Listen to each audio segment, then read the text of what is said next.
here is with us the screenwriter and director of the film, Eran Kolirin.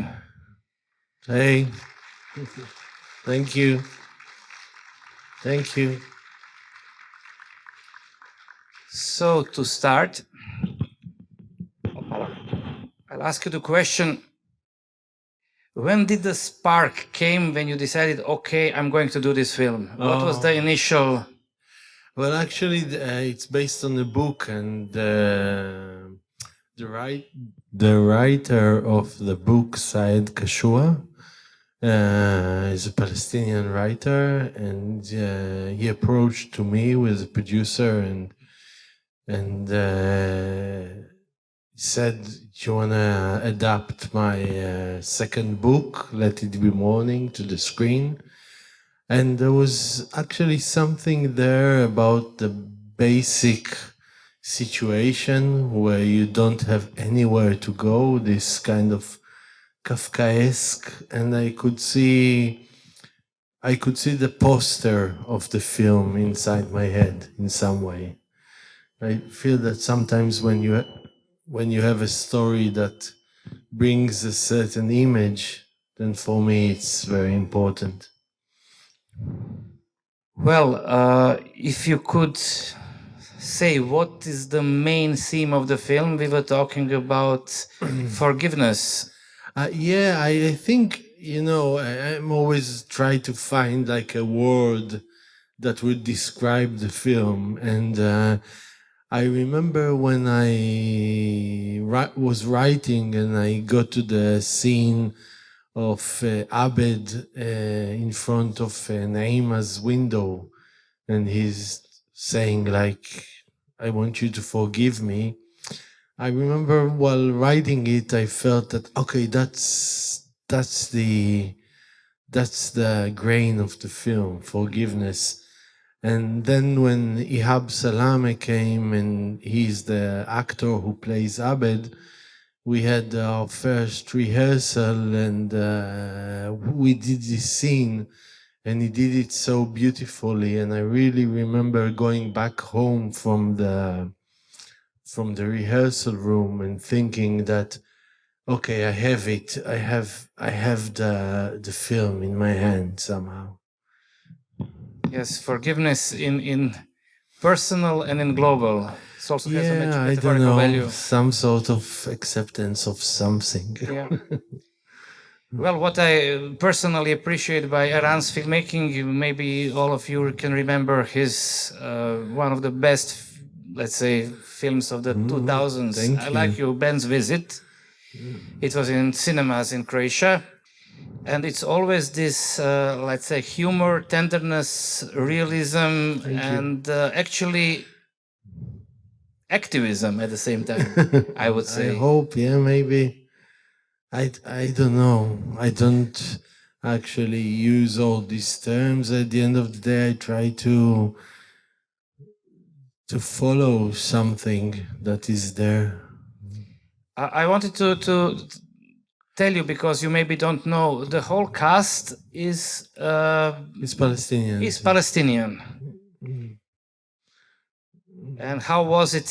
I mean, could you explain us? Because I've read there was let's say they protested in Cannes, or not in Cannes, but because it was Israeli film, but Palestinian. Yeah. Well, yeah. To make this kind of long story short, we made this film together. Really, a joint cast of Palestinians, Jews, and also production. Wise, it was collaborative. The producer was Palestinian. The casting director, and we were working together, trying to put this story to the screen. And then there was this law passed at the Israeli parliament, one of those strange laws that, I don't know, probably here they also try to pass them all the time. And this ridiculous law was like that every time a film gets money from the states of Israel is it has to be presented as an Israeli film.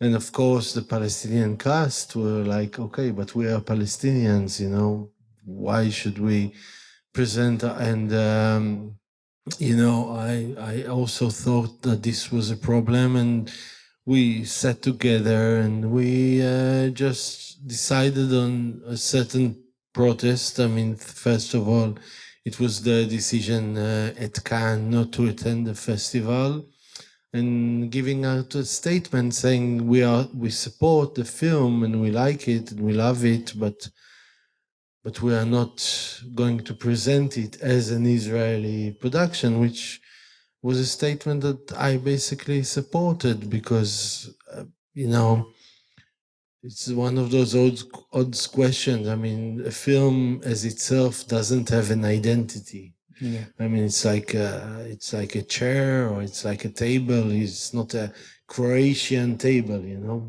It's what is a Croatian table. So we decided quite together to protest this, and this was what happened, you know, in Cannes. Since then, the film was presented everywhere, and of course the cast came, and we were, you know, doing this together. But at Cannes is, you know, where it was very important for us to kind of show our case, then this is how it went. Any questions from audience?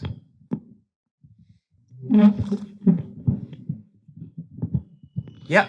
I can't see anything. Yeah, Really, I can see. Okay. Yeah.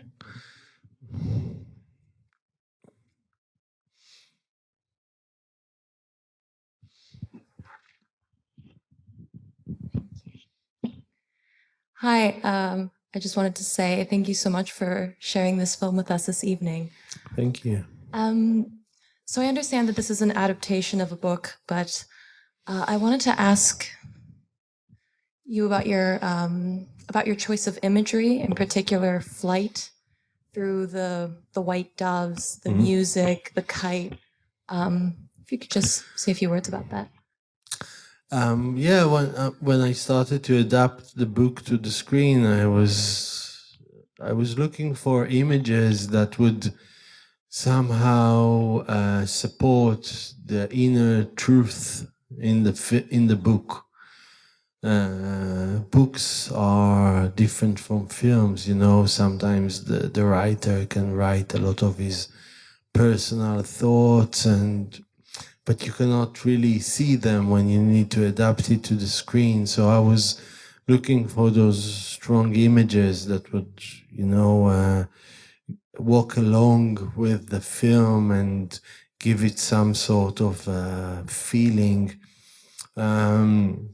About specifically the doves, it was a funny story, because at the time I was reading a very beautiful novel by a Catalanian writer called Mercedes Rudera, and she has a very beautiful book called, I don't know what exactly the translation is, but it's like The Circle of the Diamond. And in this story, it's a story of a couple, and the man starts to grow doves in their home. And the woman, she just hates it, you know. It's filthy. It's like filthy animals that, you know, do nothing but eat and shit all day.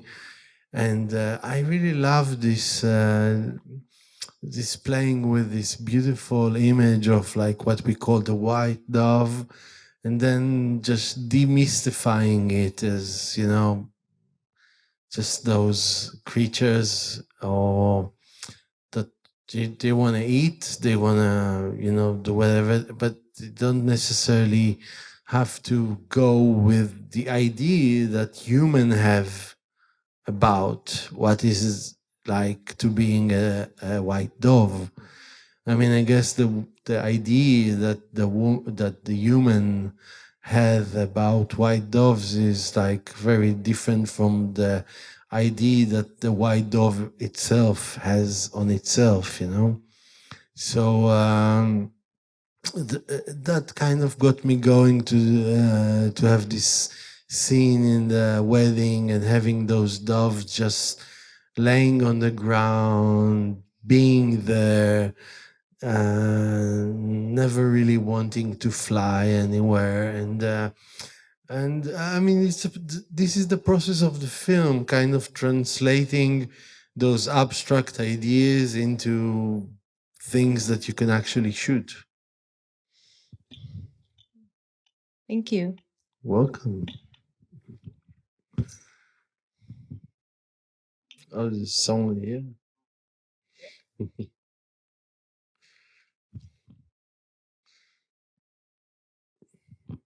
Yeah, thank you for your film. I wanted to ask, given the ending, was there ever the worry that the film could portray the message as often with these stories of a strong or let's not say attacker, but stronger side and a weaker side, that the weaker side is just not organized enough, just letting it happen with themselves?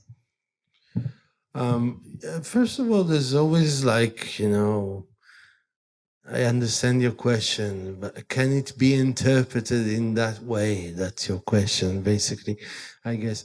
Well, yes, it can be interpreted that way, but there goes in the element of emotion, you know? And I don't think emotionally the way the film constructs himself is, it's like giving you the feeling that this is the right interpretation, you know? Of course, it's part of life, how to constitute resistance and and is the fact that there is a wall there, does it really mean that you wanted to go out? Or it just means that you don't want to, you just don't want someone having you not going out. It doesn't mean that you necessarily needed to go out at a certain point, but the fact that someone is blocking you is inhuman. So I think the film is a kind of lament, or like is crying about this impossibility, but it's not for, you know, for me at least, and I don't see it as a valid interpretation saying that, oh, this film's really reinforces you know, the fact that you cannot come together, you cannot break the wall, and you cannot go out. I don't think that emotionally this is what comes out. I can see intellectually someone saying that, but I don't feel it. Another one from the front row. Yeah. So congratulations on your film. Thank you. My question is, I have not read the book, but you as a script writer, how tough was to juggle with all the layers, because you have this inter-Palestinian relationships, Palestinian-Israeli relationships, modern masculinity, all those things, you know, the family. So how much did you have to cut off of it or put in some? It's a nice question. You know, the minute I started to adapt the book to cinema, I felt as if I was thrown into this vortex of identities and circles of references of everyone, that in a way I thought there were times that I was thinking to myself, oh my God, what was I going into? Because it's like all the time those circles of references and circles of how do you say, of oppression, circles of references, circles of oppression, which goes, as you said, between the political and just personal, just the fact that you're a man or you're a woman. So I felt sometimes like I was inside of these big circles all the time, and I was trying to, in a way, to manage it in a way that musically those thoughts will be there, will interact with each other in a way that they would give you more to feel or more to think about. How did I make it? Well, it's not a big story. It's just like trying again and again and again and again, and putting this a bit smaller, this a bit bigger, until it will transfer this feeling of standing in front of your own gate somehow, this Kafkaesque feeling that you have a gate all the time that you have to pass, but you will never pass. But it was, I agree, there's a lot of circles there. There's a lot of, it's like I thought of this film about, when I made this film, I thought like ripples, like when you throw a stone into the river and you have those whole circles of different meaning, but at the end, at the bottom, there's this heavy stone, this heavy feeling that just wouldn't go away.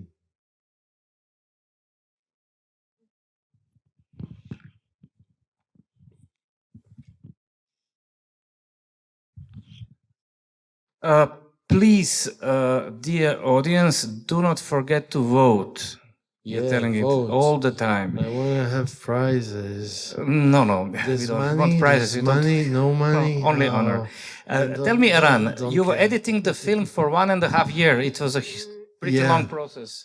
Yeah, because like the man here asked, it was a hard balance between the personal, the political, the gender issues. It's like, and it's not necessarily one of those films where, I mean, once they are stuck, they are stuck. Like, so let's say from minute 20, there is this still water, It's just about being there. And then to make it still interesting and to put the things in the specific order that would give you a feeling that you are going somewhere, but you are always also staying in the same place, So that was a long process to find. One more question from me. I mean, I see it as a slightly subversive project, or very subversive project, but at the same time, you're getting awards in Israel.